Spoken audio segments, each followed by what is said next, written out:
Okay, ladies and gentlemen, hello. Welcome to today's second talk. I wanted to talk a little bit about fossil fuels, and this gets hardly anybody talks about these days. But back in the 70s, do you remember when we had the oil shock and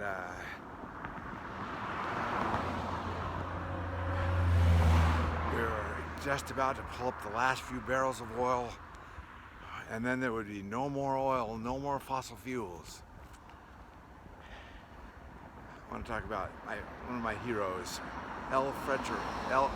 Colonel L. Fletcher Prouty. He was the Mr. X in the movie JFK, the one that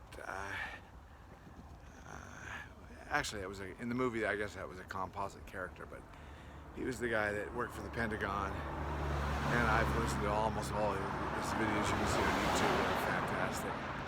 But he was talking about how this phrase "fossil fuels" was born, and some convention that he was in attendance. I think it was the 40s, or was it the late 40s or early 50s or something. He was saying they made a conscious decision to classify crude oil as a fossil fuel. In other words, there was a limited amount, and we're just getting down to the. Anyway, it was to create this scarcity, or scarcity in the general public, to be able to justify cranking up the fuel prices, right? And he was saying that seated next to him, I guess, was a world-renowned geologist. I can't remember his name. He was saying, this is. I'm paraphrasing here. I haven't seen it in a while. I just want to kind of paraphrase what the gist of what he was saying was.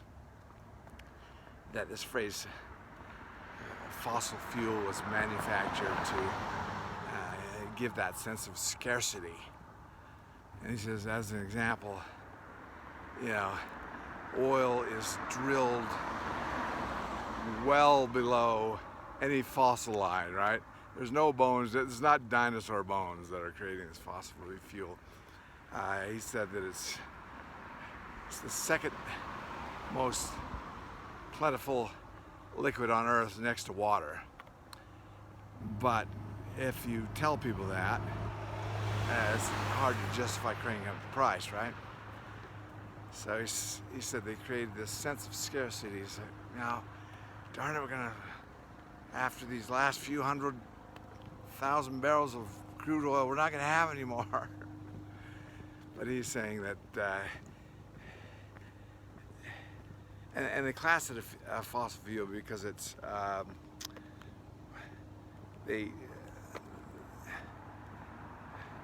because of the chemical compound and what it's made of and everything. But he says this is created well below, somewhere near the magma of the Earth, where it's the most plentiful fluid on Earth, right?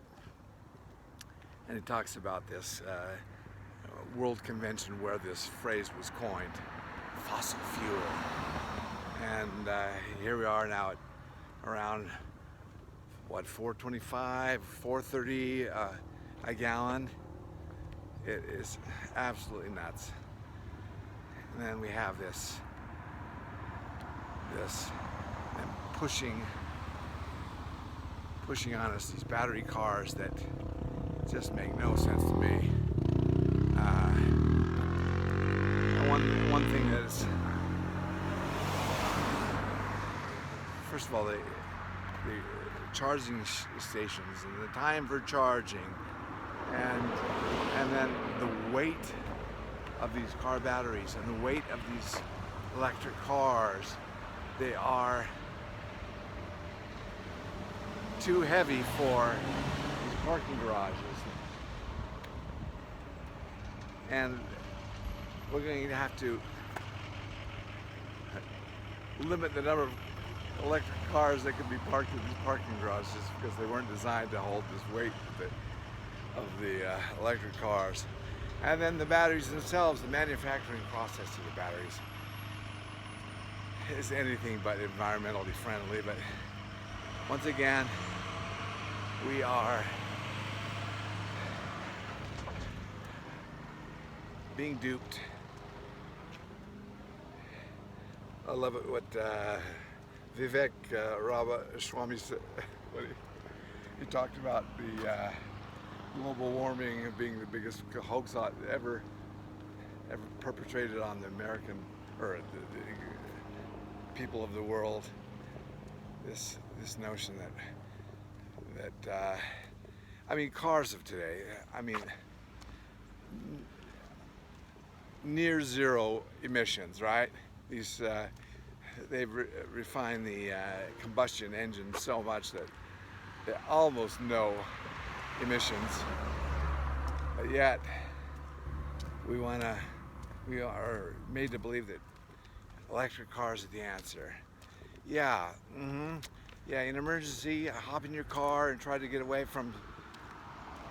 I don't know. There's just so many downsides to a battery car. I mean, an electric car. And I mean, I like Elon Musk, and you know, I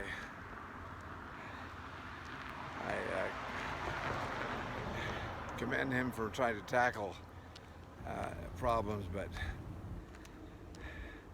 this whole climate change, what do you call it? Hysteria. These alarmists.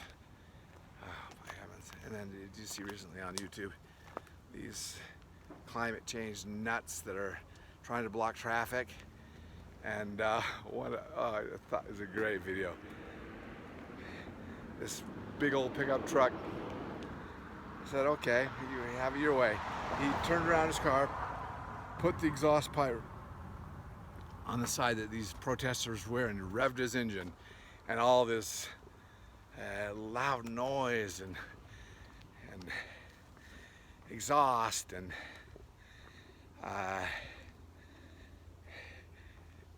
those protesters disappeared in a split second.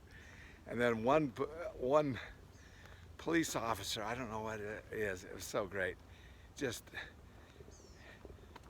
this one lady that was trying to block traffic, he hit her with his car in a way that wouldn't kill her, but just knock her out of the way.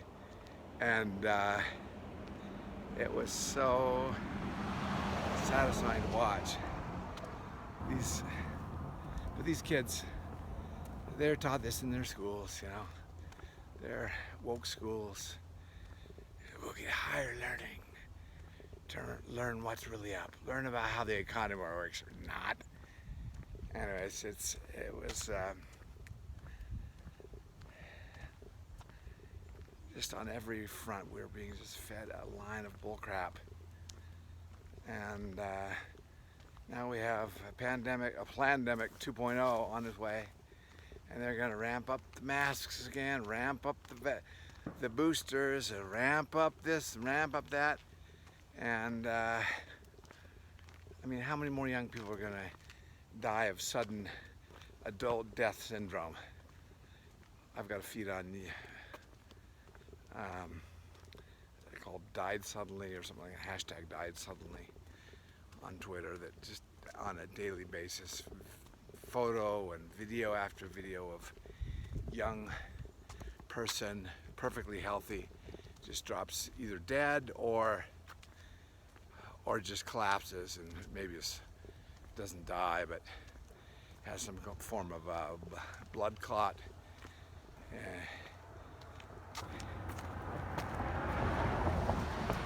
What do they call it? I can't remember what that's called, but causing heart attacks and heart failure and things. It's like, how long are we going to stand for this nonsense? But anyways, open up your eyes, people. Wake up. You're being lied to on every front. And